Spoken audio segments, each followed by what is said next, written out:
Decimals. So following on from our work we've just done on fractions, we're now going to be looking at decimals. And the reason we're looking at decimals is I want you to understand that a decimal and a fraction are exactly the same way of writing the same thing. They are both parts of a whole. And today we're going to be looking at just place value in the decimals and being able to order the decimals. And what we were looking at before was ordering fractions. So we're doing exactly the same thing now, except with decimals.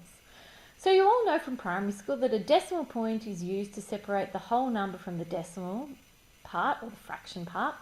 When dealing with decimals, the place value table must be extended to involve tenths, hundredths and thousands. So before, when we looked at whole number this year, we were looking at thousands, hundreds, tens, units. Now we've got our decimal point, we've got tenths, hundredths and thousands. And we did look a little bit of this back earlier this term. So let's have a look at it. Place the following numbers in their correct columns. So you can see I've got 14, so I've got 1 10, 4 units, I have a decimal point, and I've got 8 tenths and 2 hundredths. And what I think would be a good idea for you guys to do is to pause the video now and have a go at filling in this table without me having to talk about it, and then you can come back and have a look at the answers. So because I know you're all fantastic at this, I've just quickly done the answers here, and you may want to now pause the video just to double check your answers. But I do think it's fairly explanatory, and I'm pretty sure that all of you know exactly how to do this. So what I'd like to do next is I'd like to move on to question 2. And it says, what is the value of the digit 8 in the following numbers? So if I'm having a look at the digit 8, here is the digit 8, it is straight after the decimal point. And we know from my table, the number straight after the decimal point is the tenths. So that 8 has our value of 8 tenths, if I could only spell correctly. And if we have a look at it, now remember when we're looking at whole numbers, we go units, tens, hundreds, but when we're going to decimals, we start with tenths, hundredths, and so this 8 here must be thousands. And that's how easy the work is. So let's have a look at the next part. Express the following proper fractions and mixed numerals as decimals. So I've got 7 out of 10. And so that 10 is telling me that this 7 is in the tenths column. And we know the tenths column is the first number after the decimal point. So this is the number 0.7.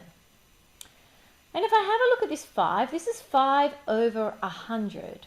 And we know that this 5 is in the hundredths column.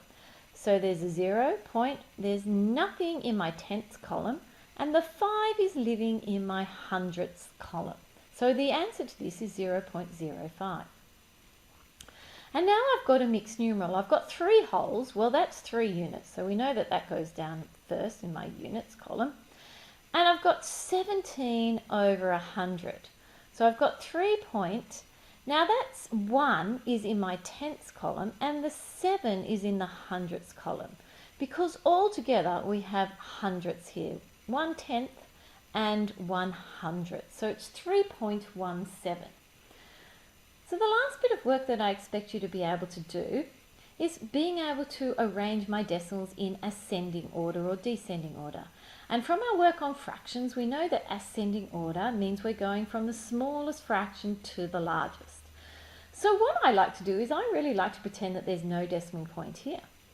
And I see I've got 2 numbers after the decimal point. So I'm just going to be looking at these numbers and going, well, this is really in my mind 372, 723, 273, 237 and so on.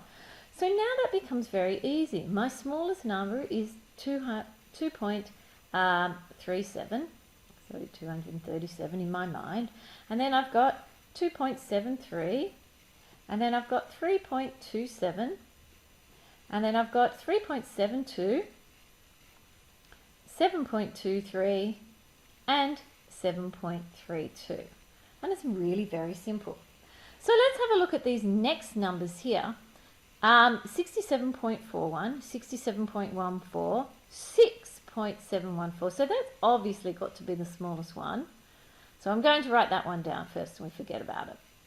Now we have looking at this, we've got 67, so they're all 67s, and I've really got 4, 14 and 41, meaning that this one has to be my next smallest, 67.04, and then 67.14, because 14 is smaller again, or slightly larger than 4, 14, and then I've got 67.41, and that's how easy the work is. Now there is another sheet on the back of this, and I would like you to have a go at doing that yourselves, and you might need to talk amongst yourselves to make sure you've got that correct. And when I'm back at school, we'll have a go at marking it. So I hope this all makes sense, and I will see you very shortly.